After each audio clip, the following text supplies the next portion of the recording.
अंगूर केले सेब अनन्नास लाई माँ, अंगूर केले सेब अनन्नास लाई माँ, ये सोच करके बेटा मेरा फल ही खाएगा। बेटे ने जब ना खाए तो सवर से बोली माँ, ये आप पर गया है चप्पल ही खाएगा। कि मिर्ज़ा गालिब ने एक शख्स को अपने घर मेहमान बुलवाया। जब वो मेहमान गालिब साहब के यहाँ पर आए तो 3-4 घंटे तक गालिब साहब घर पर नहीं आ सके और झुंझला कर वो जो मेहमान थे वो चले गए और जाते हुए उन्होंने गालिब साहब के दरवाजे पर लिख दिया गधा। दूसरे रोज जब गालिब साहब से उनकी मुलाकात हुई तो उस मेहमान ने शिकायत की कि मैं आपके घर पर आया था और काफ़ी देर तक बैठा, आप नहीं थे, इसलिए मैं वहाँ से चला गया। गालिब साहब ने कहा कि हाँ मैं जानता हूँ, आपकी दस्तखत मैंने दरवाजे पर देखी। आज ये जो महफिल तंज़ो मज़ा है ये ज़राफ़त का एक हिस्सा है कि अदब की मुख्तलिफ असनाफ है, उसमें ज़राफ़त भी, फ़न ज़राफ़त भी एक चीज़ है जिसके कई शोबे होते हैं। फ़न ज़राफ़त लफ्ज़ों के मानी है दानाई, ज़ीरकी, अक्लमंदी कि किसी पर तंज़ हो, इतनी सगुफ्तगी के साथ में तंज़ कसना कि बात भी बन जाए और बात भी रह जाए, इसी अक्लमंदी का नाम ज़राफ़त है। ज़राफ़त के 2 शोबे हैं, एक तंज़ और एक मज़ाक। और ये नसरी हवाले से भी इस पर काम किया जाता है और शेरी हवाले से भी इस पर काम किया जाता है। समाज की कोताहियों और समाज की बुराइयों को सगुफ्तगी के साथ और दिलचस्प अंदाज में पेश कर देने का नाम ज़राफ़त है। तंज़ व मज़ाक, इन 2 इस्तिलाहात को मिलाकर फी ज़माना लफ्ज़ मज़ा या मिज़ा कि यार मज़ा में बहुत अच्छा कहा जा रहा है, अब ये लफ्ज़ मिज़ा पर मुश्तमिल हो गया है। इसके अनासिर में ज़माने की कोताहियों को पेश किया जाता है दिलचस्प अंदाज में। मज़ा की 6 किस्में हैं सर, मज़ा की 6 किस्में हैं। एक लतीफ़ मज़ा जिसमें गैर मज़ाका ख़ैज़ अंदाज में मुस्कुरा देने वाली बातें पेश की जाती हैं। दूसरा है तंज़िया मज़ा जिसमें लोगों की गलतियों पर तंज़ करके दिलचस्प अंदाज में पेश किया जाता है। एक होता है मुज़िक मज़ा जिसमें तमस्कुर, मजाक उड़ाकर या भोंडेपन से मज़ा पैदा किया जाए। एक होता है संजीदा मज़ा जो फ़िक्र व गहराई और तहकीक के साथ दानाई की बातें सगुफ्तगी के साथ पेश की जाए, तो ये संजीदा मज़ा होता है। एक होता है सितम ज़रीफ़ाना मज़ा, बेढंगी बेतुकी बातों को और गंदे अल्फाज पेश करके ये सितम ज़रीफ़ाना मज़ा पेश किया जाता है। एक होता है अलमनाक मज़ा, वो मज़ा जिसमें लोगों को तकलीफ़ पहुंचाई जाए, ये 2 मुर्गों की लड़ाई बता देना, 2 जानवरों की लड़ाई बता देना और उसमें ऐसी अलमनाक बातें हो जिसे अलमनाक मज़ा कहा जाता है। मज़ा के 2 तरीक़ाकार हैं, एक शेरी और एक नसरी। नस्र में इंशाइया, फ़िकाइया, मज़ाहिया मज़मून, मकतूब निगारी, सफ़रनामे और खाके वगैरह अब तक पेश किए गए। शेरी हवाले से हज़ल सबसे मशहूर सिंफ है। मज़ाहिया नज़्म भी लिखी जाती है हमारे यहाँ, पैरोडी भी पेश की जाती है और तज़मीन भी की जाती है, यानी मतरुआ हज़ल। किसी मिसरे को लेकर मतरुआ हज़ल पेश की गई।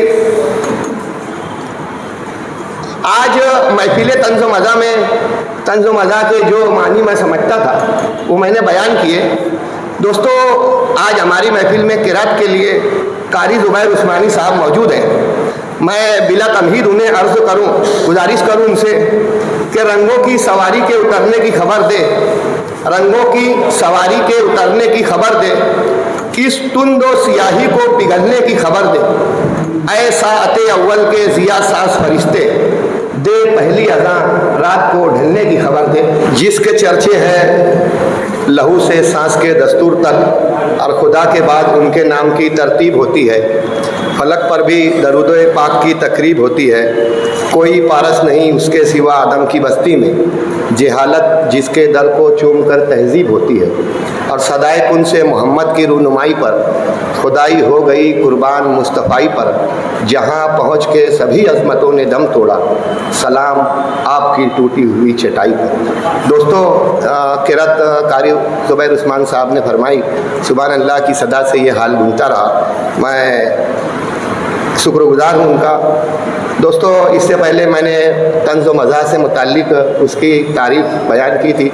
एक मुख्तसर सी उसकी तारीफ़ देख लें, उसके बाद हम अकरम खान साहब के ज़रिए स्टार्टर सुनेंगे कि तंज़ व मज़ा और फ़न ज़राफ़त की इब्तिदा यूँ तो रोज़ अव्वल से रही कि इंसान हिस्से लतीफ़ का शुरू से ही दिलदादा रहा है, मगर यूनानी दौर में वहाँ की तहज़ीब, वहाँ का तमद्दुन और वहाँ की सकाफ़त ने मज़ा निगारी को, ज़राफ़त को वाज़े रंग दिया और वहीं से ज़राफ़त के वजूद का इज़हार हुआ। सन 1660 में जाफ़र ज़टली के ज़रिए इसकी इब्तिदा हुई। जाफ़र ज़टली मज़ा निगारी के बाबा आदम माने जाते हैं। उनका पहला मंजूम मजमुआ भूतनामा और कछुआ नामा सन 1660 में शाये होकर बड़ी मकबूलियत हासिल करता रहा। इसके कुछ दिनों के बाद में मज़ा निगारी को वो प्रमोशन नहीं हासिल हो सका और मज़ा निगारी का वो माहौल नहीं बन सका, मगर जाफ़र ज़टली लोगों के दिलों में ज़िंदा रहे। सन 1857 गदर की जंग हुई। गदर की जंग के बाद में पूरा मुल्क अफरा तफरी के माहौल से जूझ रहा था।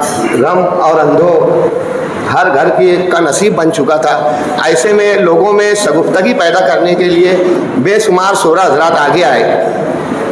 सन 1760 में 100 सालों के बाद में मिर्ज़ा रफ़ी अहमद सौदा, इन्होंने 13 तंज़िया हिजवे लिखी है और उसके बाद में उनका पहला मजमुआ शहर आशोक 1760 में शाये हुआ। उसके बाद से बाकायदा ज़राफ़त को प्रमोशन मिलता रहा और आज तक ये मज़ीद प्रमोट हो रहा है। सन 1860 में नज़ीर अहमद ने मराअतुल ऐन नामी किताब शाये की, जो नस्र में भी थी और मंजूम भी थी। 1870 में अकबर इलाहाबादी ने मगरिबी तहज़ीब से दिलबर्दाश्ता होकर और समाज की बेहाइयों को तंज़िया अंदाज में शगुफ्तगी के साथ में पेश किया। अकबर इलाहाबादी भी तंज़ व मज़ा के मशहूर शायर माने जाते हैं। 1877 में मुंशी सज्जाद हुसैन साहब ने अवध पंजो नाम से एक रिसाला जारी किया, जो मज़ा निगारी का सबसे पहला प्लेटफार्म माना जाता है।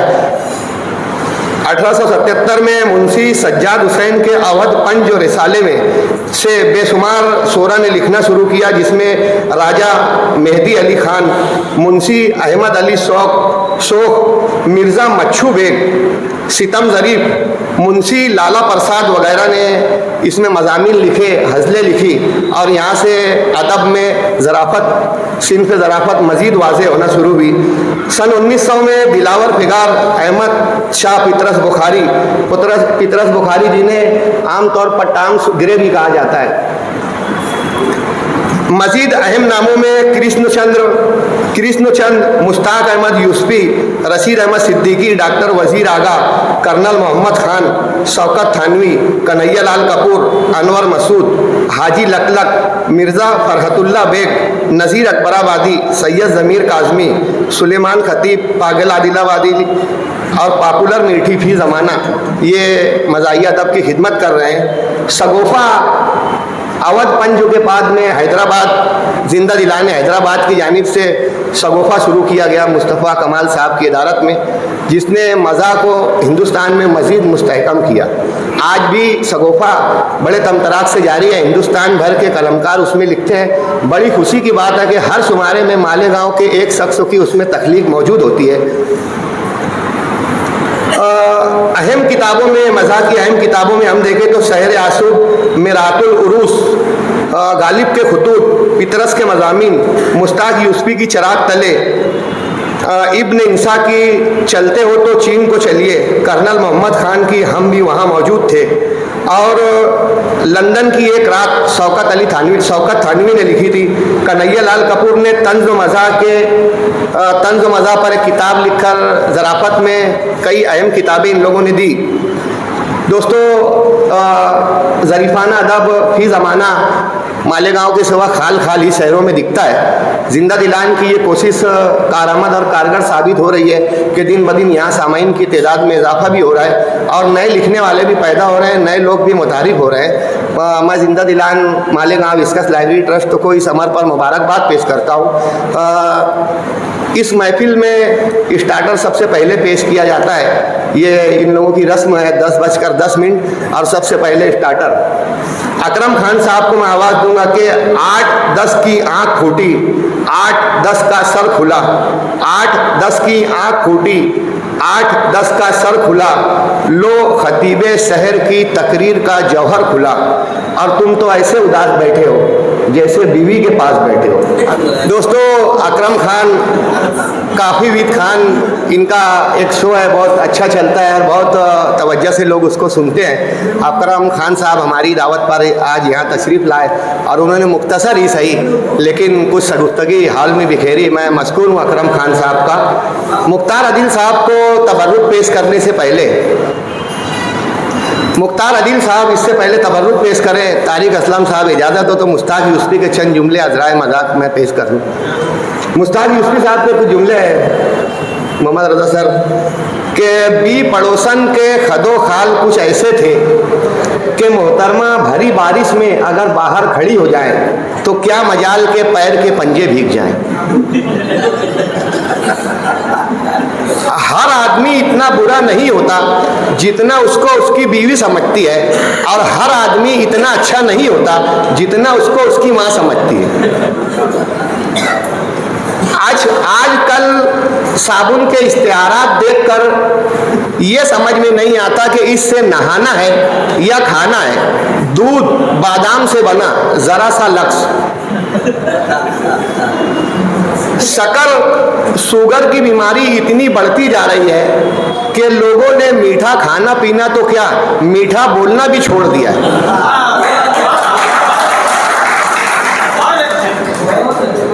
जो लोग गोश्त तो खाते वक्त तो दाखिला पॉलिसी पर ध्यान नहीं देते, उनकी खारजा पॉलिसी खुद मुख्तार हो जाती है।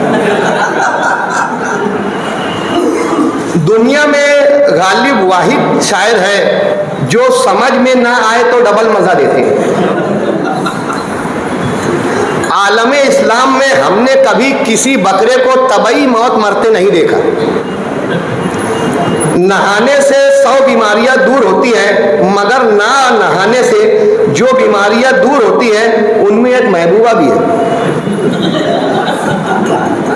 लाहौर की गलियां इतनी तंग हैं कि एक तरफ से औरत और दूसरी तरफ से मर्द आ रहा हो तो बीच में सिर्फ निकाह की गुंजाइश बाकी रह जाती है। सिगरेट के एक सिरे पर अहमक होता है, सिगरेट के एक सिरे पर आग होती है जबकि दूसरे सिरे पर अहमक होता है। कुछ लोगों को भूल फेंक कर मारने की तबीयत होती है मगर गमले के साथ। साइकिल का जो कृष्णचंद्र का जुमला कि साइकिल का जो पुर्जा जहां था वहीं से हावनों का काम करता था। उसकी अंथिया में एक खुल्ला है, रंग डामर से थोड़ा खुल्ला है। श्रीमान खतीब साहब का केवड़े का बंद याद आ गया। मुख्तार अदील साहब ने उन पर अच्छा तजिया पेश किया और अच्छा इक़्तिबास मुंतखब उन्होंने पेश किया। मुबारकबाद पेश करता हूँ मुख्तार अदील साहब को और मशकूर भी उनका। दोस्तों, आज हज़ल के दौर में 2 शोरा को हज़ल के लिए यहाँ मदऊ किया गया था। एक धूलिया से इब्राहिम सागर साहब हैं और मज़ाहिया नज़्म के लिए कौना मस को शायर अनीस मैयर साहब यहाँ पर मदऊ हैं। अंगूर केले सेब अनन्नास लाई माँ, अंगूर केले सेब अनन्नास लाई माँ, ये सोच करके बेटा मेरा फल ही खाएगा। बेटे ने जब ना खाए तो शौहर से बोली माँ, ये आप पर गया है चप्पल ही खाएगा।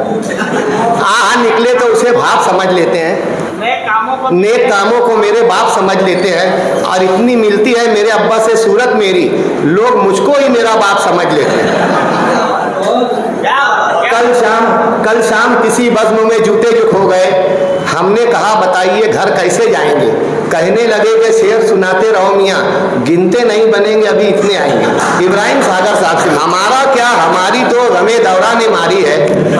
हमारा क्या, हमारी हमारी तो गमे दौरा ने मारी है, सितारों तुम तो सो जाओ तुम्हारी किसने मारी। दोस्तों, एक चादर में चार सोते हैं, मुफलिसी के शिकार सोते हैं, पांचवा ना कोई खींच ले, सब के सब होशियार सोते हैं। इब्राहिम सागर साहब को मुबारकबाद पेश करता हूँ। डॉक्टर इत्साम साहब से गुजारिश करूँगा कि आ जाएंगे स्टेज पर। दोस्तों, इब्राहिम सागर साहब के बाद अनीस नैयर साहब हमारे दरमियान में मौजूद हैं कि सबको ताज़ा दम रखने में मेरा जितना हिस्सा है, 2-4 दिनों की बात नहीं, ये निस्फ सदी का किस्सा है। और पैर बूढ़े पेड़ के ज़ेरे ज़मी बढ़ते रहे ताकि पत्तों पर नमूदे ज़िंदगी बाकी रहे। अनीस नैयर साहब पिराना साली के बावजूद आज हम लोगों की दावत पर यहाँ तशरीफ़ फरमा है। माँ जिंदा दिलान मालेगांव और इसकस library Malegaon arts and cultural association की जानिब से मशकूर हूँ इनका। अनीस नैयर साहब को हम बचपन से सुन रहे हैं और उनको सुनते सुनते आज इस उम्र में पहुँचे हैं। अनीस भैया का एक पैटर्न है कि वो मादरी ज़बान को लेकर अपनी बातें रखते हैं। उनके बेशतर कलाम मादरी ज़बान में मिलेंगे और ये तरीक़ाकार मालेगांव के शोरा में खाल खाल ही नज़र आता है। अनीस नैयर साहब को आवाज़ दूँ मैं इन मिसरों के साथ के ताना नाचे बाना नाचे सूद पुराना हो, ताना नाचे बाना नाचे नाचे सूद पुराना हो, मैं चरखे पे लूम पे तुम ना अपनी जान खपाना हो, तुम याकूत हो मोरे साजन मैं रज़िया सुल्ताना हो, और जब से निगोड़ा मंदा अपने गांव में ही मंडलावत है, मोरी भरैया छोड़ो तुम्हारा काम भी अब का होवत है, काश तुम रहतो टीचर या कोई मौलाना हो। ताना नाचे बाना नाचे नाचे सूद पुराना हो, मैं चरखे पे लूम पे तुम ना अपनी जान खपाना हो, तुम याकूत हो मोरे साजन मैं रज़िया सुल्ताना हो, जब से निगोड़ा मंदा अपने गांव में ही मंडलावत है, मोरी भरैया छोड़ो तुम्हारा काम भी अब का होवत है, काश तुम रहतो टीचर या कोई मौलाना हो। और अपना सेटवा स्कूटर पे औरतिया के घुमावत है, होटल डोली जाके सोडा थम्सअप रोज पिलावत है, मोरे साजन कम से कम तुम पैदल गिरना घुमाना हो। अनीस नैयर साहब से मुल्तमिस हो दोस्तों, भरपूर तालियों उनका इस्तेमाल करें। अनीस नैयर साहब से हम लोगों ने गुजारिश की थी कि इनकी एक मशहूर नज़्म थी, इन्होंने जा मोरी बाई जा के नाम से एक बेटी की रुखसती लिखी थी और शहर की 70% शादियों में यही कैसेट बजा करती थी और भैया पढ़ा भी करते थे, जा मोरी बाई जा। वो इस कदर मकबूल हुई कि इन्होंने उसके जवाब में आ मोरी बाई आ लिखा, जो बहुत कम लोग सुन सके, लेकिन जितनों ने भी सुना है आ मोरी बाई आ, तो बहुत मशहूर इनकी मज़ाहिया नज़्म है। और एक अच्छी बेहतरीन नज़्म की हम लोगों ने फरमाइश की थी कि मालेगांव शहर के जो घरेलू हालात होते हैं, इसके पस मंज़र में उन्होंने कहा था कि तोरे घर की मोरे घर की भैया यही कहानी है। तो मैं अनीस नैयर साहब से गुजारिश करूंगा कि तोरे घर की मोरे घर की और आ मोरी बाई आई पेश करेंगे। बहुत इल्तिमास। आंखों के आंसुओं से तबस्सुम टपक पड़े, होठों की खामोशी से तकल्लुम टपक पड़े, और शायर वो जादूगर है जो लिखकर कोई गजल कागज निचोड़ दे तो तरन्नुम टपक पड़े। दोस्तों, अनीस नैयर साहब के लिए एक मरतबा जोरदार करेंगे कि मिर्ज़ा गालिब ने एक शख्स को अपने घर मेहमान बुलवाया। जब वो मेहमान गालिब साहब के यहाँ पर आए तो 3-4 घंटे तक गालिब साहब घर पर नहीं आ सके और झुंझला कर वो जो मेहमान थे वो चले गए, और जाते हुए उन्होंने गालिब साहब के दरवाजे पर लिख दिया गधा। दूसरे रोज जब गालिब साहब से उनकी मुलाकात हुई तो उस मेहमान ने शिकायत की कि मैं आपके घर पर आया था और काफ़ी देर तक बैठा, आप नहीं थे, इसलिए मैं वहाँ से चला गया। गालिब साहब ने कहा कि हाँ मैं जानता हूँ, आपकी दस्तखत मैंने दरवाजे पर देखी। गालिब साहब से किसी ने पूछा कि मेरा कलम या मेरी कलम, इन दोनों में से क्या सही है? गालिब साहब ने जवाब दिया कि कलम अगर औरत के हाथ में हो तो मेरी कलम, और अगर मर्द के हाथ में हो तो मेरा कलम। सवाल करने वाले ने दूसरा सवाल दागा कि जूती सही है या जूता? तो एक शख्स ने कहा कि गालिब साहब अभी यही कहेंगे कि औरत पहने तो जूती, मर्द पहने तो जूता। गालिब साहब ने बरजस्ता कहा, बोले नहीं, जोर से पड़े तो जूता और धीरे पड़े तो जूती। फैजुल हसन साहब दिल्ली गालिब साहब के मेहमान हुए। दिल्ली में मेहमान नवाजी का एक दौर चलता था कि सुना है कि दिल्ली में उल्फत के मारे मुख्तार शेर देखना कि सुना है कि दिल्ली में उल्फत के मारे रगे गुल से बुलबुल के पर बांधते हैं। दिल्ली की वो नज़ाकत, दिल्ली की वो वज़ादारी सारी दुनिया जानती है। दिल्ली में मेहमान नवाजी का भी अच्छा खासा माहौल था। मिर्ज़ा फैजुल हसन साहब मिर्ज़ा गालिब के यहाँ मेहमान हुए तो मिर्ज़ा गालिब शतरंज बहुत अच्छी खेलते थे। फैजुल हसन साहब ने कहा कि शतरंज की कुछ बाजियाँ हो जाए। दोनों शतरंज खेल रहे थे। फैजुल हसन साहब ने कहा कि यार मिर्ज़ा, दिल्ली में गधे बहुत हैं। मिर्ज़ा साहब ने कहा हाँ हैं, मगर बाहर से ज़्यादा आते हैं। आसिफ सुबानी साहब से गुजारिश करूँगा कि आप अपना मजमून पेश करेंगे। जिंदा दिलान के पहाड़ रूप में जनाब आसिफ सुबानी साहब। एक जन मुरी झाड़ू लगाने में रह गया, निकला था झोड़गे से सटाने में रह गया, और बीवी फरार हो गई खिड़की से कूदकर, मैं दोस्तों को शेर सुनाने में रह गया। दोस्तों, आसिफ सुबानी साहब ने बहुत अच्छा मजमून पेश किया। दिलचस्प अंदाज था और सादा तहरीर थी। आमतौर पर ये होता है कि फसाहत और बलागत के चक्कर में लोगों को बात समझ में नहीं आ पाती। शकील भारती साहब मशहूर फनकार हैं, मछली बाज़ार इलाके में रहते हैं। एक मरतबा वो रफ़ा अजद के लिए जाने लगे, सर पर टोपी थी और बड़े शरीफ दिख रहे थे। कभी कभी वो शरीफ दिखते हैं। तो महल्ले के एक नौजवान ने उनसे पूछा, और शकील भाई खैरियत? बोले अल्हम्दुलिल्लाह। बोले कहाँ जा रहे हो? बोले बैतुल खिला। बोले मोरे हत्ते की दुआ करना। आसिफ सुबानी साहब को बेहतरीन मजमून पर मुबारकबाद। थोड़ी तवालत महसूस की गई कि एक मुकर्रिर तकरीर कर रहा था और उसको एहसास हुआ कि यार मेरी तकरीर बड़ी तवील हो गई है। तो उसने कहा कि माफ़ करना दोस्तों, मेरे हाथ में घड़ी नहीं थी इसलिए वक्त का अंदाज़ा नहीं हो सका। सामाइन में से एक ने चिल्लाया घड़ी नहीं थी, पीछे कैलेंडर तो लटक रहा था। बहरहाल आसिफ भैया को बहुत मुबारकबाद अच्छा मजमून पेश करने पर। दोस्तों आइए, इससे पहले कि मैं मोमिन आसिफ साहब को पेश करूँ कि बहुत कम लिखते हैं और बहुत अच्छा लिखते हैं। आज की इस नशिस्त में मैं जो मकसद जिंदा दिलान मालेगांव का जो मकसद था कि अदबी तकरीबात से दीगर लोग भी जुटे, असातिज़ा जुट जाएं, टीचर जुट जाएं, साफ़ी हजरात आ जाएं। आज की नशिस्त में मैं देख रहा हूं कि साफ़ी दुनिया से जहां मुख्तार अदील थे वहीं प्रिंस रहमान साहब भी मौजूद हैं। हाशिम अकबर अली साहब, सलीम शहजाद रिजवी साहब जैसे असातिज़ा भी आज यहाँ पर आए हुए हैं। और नहायत कम याब शख्सियत प्रोफेसर सलीम कैसर साहब, जावेद आफाक साहब के यहाँ के साथ मौजूद है। कुछ नए सामाइन भी मुझे महसूस हो रहा है कि कुछ नए सामाइन का भी इजाफा हुआ है। शोराए कराम भी जदीद, हमारे मासिर शोराए कराम भी बड़ी तादाद में यहाँ पर मौजूद है, जो आज की इस तकरीब की कामयाबी की ज़मानत मानी जा रही है। अल्लाह करे कि सिलसिला मज़ीद बढ़े और ऐसी तकरीबात में सामाइन का और तकरीबात में अच्छा चोली दामन का साथ हो और तकरीबात हमेशा कामयाब हुआ करें। मोमिन आसिफ साहब को पेश करने से पहले मैं एक लतीफ़ा पेश करना चाहता हूँ कि एक मुर्ग में और एक शेर में दोस्ती हो गई। शेर ने मुर्ग से कहा कि तुम्हें अगर कभी तुम पर कोई बुरा वक्त आए तो मुझे याद कर लिया करना। एक मरतबा मुर्ग जंगल में अपना दाना चुग रहा था कि एक लोमड़ी आ गई, उसको देखकर वो ऊपर चला गया। शेर ने उससे कहा था कि जब भी मेरी ज़रूरत पड़े तो तू अजान दे दिया करना। मुर्ग ने जब अपनी जान खतरे में देखी तो उसने अजान देना शुरू किया। तो नीचे से लोमड़ी ने कहा कि अजान हो गई, अब नीचे आओ जरा नमाज भी अदा कर लेते हैं। तो मुर्ग ने कहा कि थोड़ा रुको, अभी इमाम साहब आ रहे हैं। कुछ वक्त के बाद शेर आया तो लोमड़ी भागने लगी। तो मुर्ग ने चिल्लाया कि कहाँ भाग रहे हो, नमाज नहीं पढ़ोगे? बोले ये मेरे मसलक के इमाम नहीं है, ये मेरे मसलक के इमाम नहीं है। मैं मोमिन आसिफ साहब से गुजारिश करूँगा कि अपना मजमून पेश करेंगे। बहुत इल्तिमास। तरक्याती निज़ाम और उसकी तबाहकारियों पर तंज़ फरमा रहे थे मोमिन आसिफ साहब के पोते ने दादा की फ़ोटो ये कहकर बाहर रख दी, मेरा एल्बम नया नया है, ये तस्वीर पुरानी है। दोस्तों, अब इससे पहले कि खुतबा सदारत के लिए मोहम्मद रज़ा सर को मैं पेश करूं, इस एक मुख्तसर से शेर से मैं उन्हें आवाज़ दूंगा कि बंद रखते हैं ज़ुबां मुँह नहीं खोला करते, बंद रखते हैं ज़ुबां मुँह नहीं खोला करते, चाँद के सामने तारे नहीं बोला करते। खुतबा सदारत के लिए मोहम्मद रज़ा सर से मुल्तमिस।